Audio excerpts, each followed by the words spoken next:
All right, welcome. In this explainer, we're going to dive into the science of study. We're talking about skills that can totally change the game when it comes to how you learn.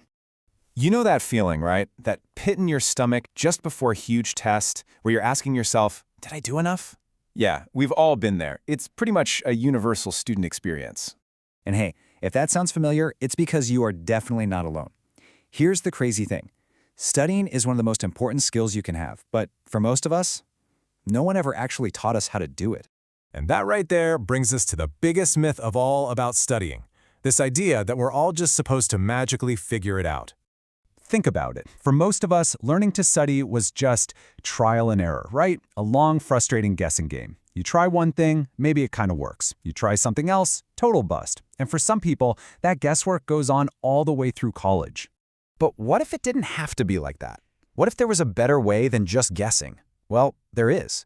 It all comes down to a really powerful idea: learning how to learn.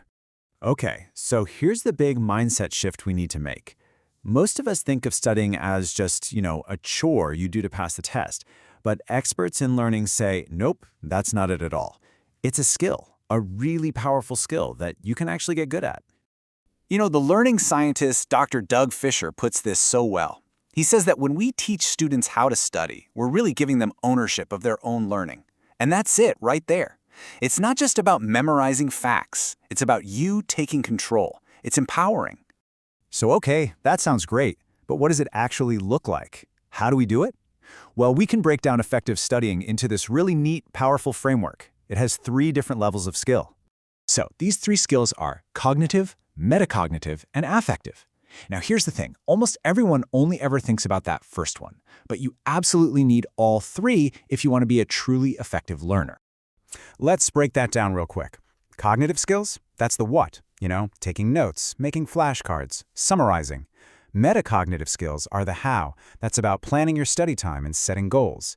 And then there are affective skills. This is the why. This is your motivation, your mindset, your belief that all this work is actually going to pay off.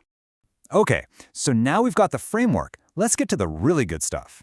Because the research is super clear on this. There is one single strategy that is an absolute game changer. It stands head and shoulders above everything else. So let me ask you this. If you could only pick one thing to do to boost your grades and actually remember what you learn, what would you pick?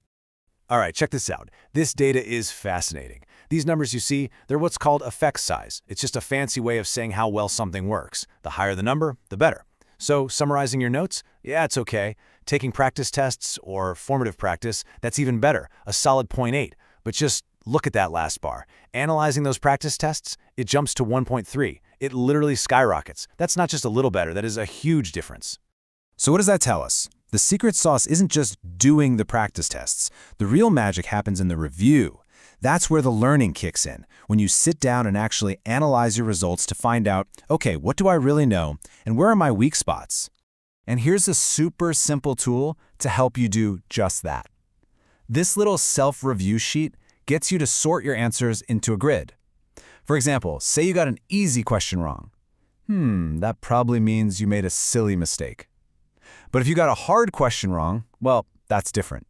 That tells you there's a real gap in your knowledge.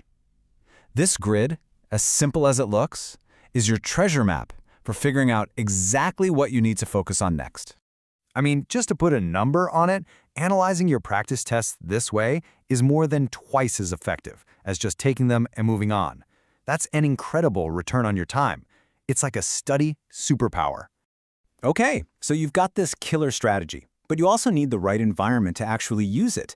Believe it or not, your physical space has a massive impact on your focus. So let's talk about a few quick tips you can use right away.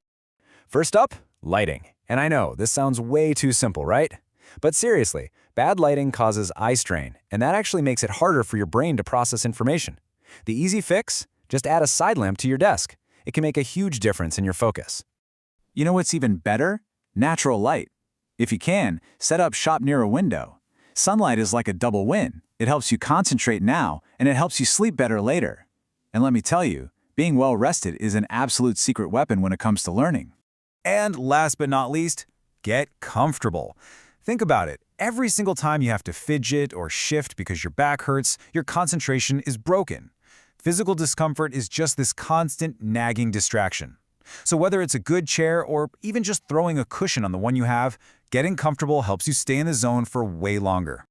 And really, all of this, it brings us right back to that main idea we started with. It doesn't matter if it's a big strategy like analyzing a practice test or something small like getting a better lamp. Every single one of these things is a tool to help you take ownership of your own learning.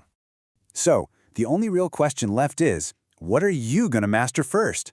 Are you going to try out that self-review strategy? Or maybe start by fixing up your study space? The choice is yours.